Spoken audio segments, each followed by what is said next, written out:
నాగర్ కర్నూలు జిల్లా కల్వకుర్తి నియోజకవర్గం వెల్తండ మండల కేంద్రంలోని తెలంగాణ బాలికల గురుకుల రెసిడెన్షియల్ కళాశాలలో విద్యార్థులకు పురుగుల అన్నం పెడుతున్నారని విద్యార్థులు ఆందోళనకు దిగారు.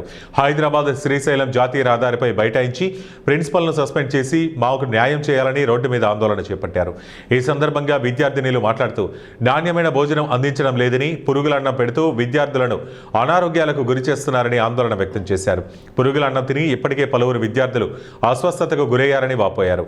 ప్రిన్సిపల్ స్వర్ణలత ఏకపక్ష నిర్ణయాలతో విద్యార్థులను భయభ్రాంతులకు గురిచేసి వారి ఆరోగ్యాలతో చెలగాటమాడుతున్నారని మండిపడుతున్నారు. వెంటనే ప్రిన్సిపల్ను సస్పెండ్ చేయాలని, విద్యార్థులకు మెనూ ప్రకారం నాణ్యమైన భోజనం పెట్టాలని డిమాండ్ చేస్తున్నారు. కేవలం తల్లిదండ్రులు వచ్చినప్పుడు మాత్రమే కొంత నాణ్యమైన ఆహారం అందిస్తున్నారని, మిగతా రోజుల్లో అన్నంలో పురుగులు వస్తున్నాయని, మెనూ ప్రకారం భోజనం పెట్టడం లేదని చెబుతున్నారు. ఇదేంటి మేడం, అన్నంలో పురుగులు వస్తున్నాయి, ఎలా తినాలని ఫిర్యాదు చేస్తే పురుగులేరి పక్కన పెట్టి తినొచ్చు కదా అంటూ నిర్లక్ష్యంగా సమాధానం ఇస్తున్నారని విద్యార్థులు మండిపడుతున్నారు.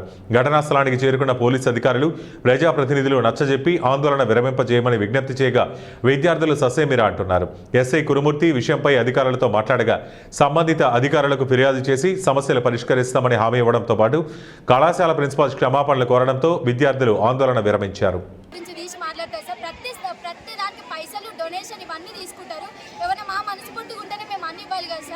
మేము అంత మా పేరెంట్స్ అంతగానే కష్టపడతారు, పైసలు లేకనే రెసిడెన్షియల్ చదువుతూ ప్రైవేట్లో చదివినట్టుంది మాకు. ఇప్పుడు చిన్నపిల్లలు తిన్నట్టుంది సార్. అసలు రాగి అది ముద్ద ఇట్లా ఉంటుంది కదా సార్, చేతికి నుంచి జారి ఇట్లా కింద పడుతుంది. అస్సలు తినబోద్దు అయితే ఆడ పెట్టించుకొని ఇలా పడేద్దాం అంటేనే అస్సలు పడేయనియరు సార్. అవే పురుగులు అన్నం తినాలి. సెకండ్ బైపీసీ సార్, బర్త్డేలకు కూడా మేడం కలెక్ట్ చేసుకొని మా పైసలతోనే 2 రూపీస్ 5 రూపీస్ తీసుకొని మేడం కేక్ కట్ చేయించుకున్నారు సార్. మా బర్త్డేలకు కూడా నాలుగే చేసింది మేడం, బర్గర్ లాంగ్వేజ్ యూజ్ చేసింది. మేము ఎక్కడని పోవాలి సార్? మాకు ఏ టీచర్ల సపోర్ట్ సగం అక్కడ పోయినాకనే మా దగ్గరికి వస్తుంది సార్. నేను కూడా తింటున్నా అంటది, అది సరిపోకపోతే నేను తింటలేను అంటది. అన్ని ఆమెని మాట్లాడుతుంది సార్. మాకు అర్థం కూడా అవుతలేదు అసలు ఏం చేయాలో. తీసేయాలి సార్ ఆమె సార్. ఈడ తీసి ఇప్పుడు మాకు ఫేస్ చేసినట్టు అక్కడ కూడా ఫేస్ చేస్తారు సార్. మీరు కన్విన్స్ చేసిపోయినా 2 వీక్స్ తర్వాత నెక్స్ట్ ఇయర్ మా ఫస్ట్ ఇయర్స్ వాళ్ళు కూడా ఫేస్ చేసేది ఇదే.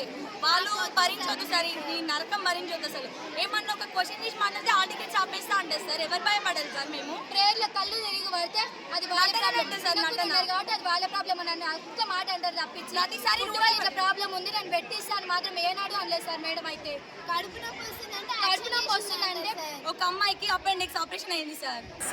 ఇంతకంటే కంప్లైంట్ ఏం లేదు సార్. డబ్బులు ఒక్క రూపాయి కూడా నేను వసూలు చేసేది ఉండదు సార్. నేనే కాలేజీ చాలా పెట్టించి ఇవన్నీ చేయించాను సార్. పైన అక్కడ మీరు కనిపిస్తున్న వాళ్ళకి మెస్ దగ్గర ఉన్నాయి రేకులు ఇవన్నీ నేనే వేయించాను సార్.